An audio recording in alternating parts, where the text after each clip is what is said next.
Voilà les amis, ce matin je vous montre un petit truc, je l'ai déjà partagé. Le céleri était en spécial cette semaine chez Tic Géant. 1,47 $, vraiment pas cher pour cette période de l'année. Donc là j'avais tout passé, la réserve de céleri que j'avais faite au mois d'août. Donc ça a pris 6 mois. C'est vraiment agréable. Ce que je fais, c'est premièrement je nettoie tous mes céleris dans l'eau. Et je les essore sur des papiers absorbants. Donc avec un papier absorbant, j'ai bien essuyé mes branches de céleri. J'ai pris celles qui avaient du feuillage. J'ai coupé la partie feuillage que je vais mettre dans un bouillon que je suis en train de me préparer pour faire une soupe au pois. Donc là, je vais tout trancher mon céleri en petits dés. Et là, dans des petits sacs à collation, je me mets 2 poignées de céleri coupé avec une paille. J'enlève l'air et je le mets à plat. Fait que je l'ai rangé dans mon congélateur tout à plat. Donc, dans mon bouillon de poulet, j'ai mis des carcasses de poulet, une carcasse de poulet que j'avais au congélo, de l'eau, du bouillon de poulet Bovril, du Bovril au poulet. J'ai mis un petit peu de Bovril au bœuf parce que je veux faire une soupe au pois. Mes branches de céleri qui étaient moins jolies, un oignon, même pas épluché là, parce que la pleure est pleine de propriétés qui sont bénéfiques pour notre santé. Fait que pour faire un bouillon, je mets la pleure, des carottes, j'ai mis du persil, des feuilles de laurier, un peu de thym, j'ai mis un peu de sarriette parce que pour la soupe au pois, j'aime la sarriette pas trop, mais j'en ai mis un peu. Et sel et poivre. Puis je vais mettre ça tout doux à mijoter pendant que je continue de faire mes légumes. J'ai mis aussi les extrémités de des branches de céleri là, qui sont moins jolies, puis souvent plus coriaces. Puis si vous avez aussi des restants de légumes dans votre frigo, ben c'est le temps de les mettre dans votre bouillon. Donc pour ceux qui n'ont jamais enlevé l'air des sacs, on ferme notre sac pratiquement au complet. On laisse juste un petit trou pour notre paille. On serre avec nos doigts et on aspire l'air avec notre bouche. Personnellement, je fais 4 bâtonnets à la fois. Donc, je les coupe premièrement en 2. Ensuite, je vais les couper tous en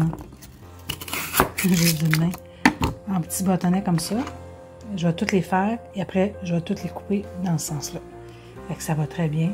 Fait que je fais un petit sac comme ça contient 2 branches de céleri. Fait que pour les recettes, la majorité du temps, c'est 2 branches de céleri. Fait que je suis déjà prête pour faire la majorité de mes recettes. Donc, je fais ma pile de petits bâtonnets. Puis ensuite, je les coupe avec un bon couteau.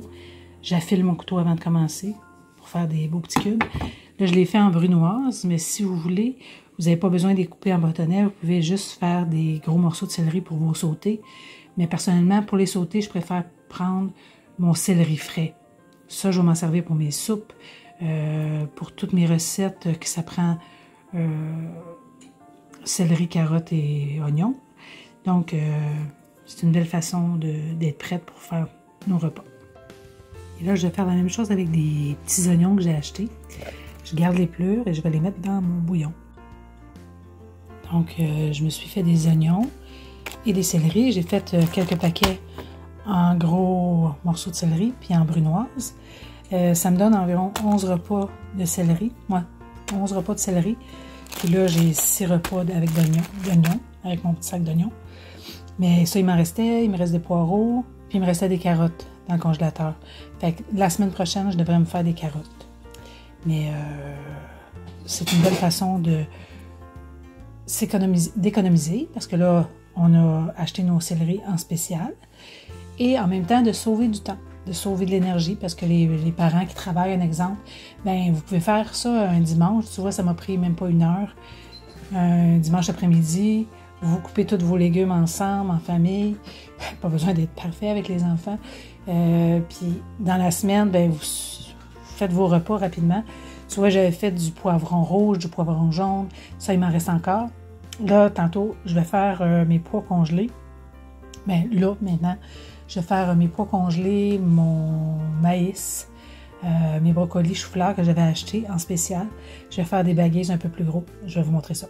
Donc, pendant que je suis dans ma préparation de sac de congélation, je vais faire mes petits pois, mon maïs et mes brocolis de la même façon.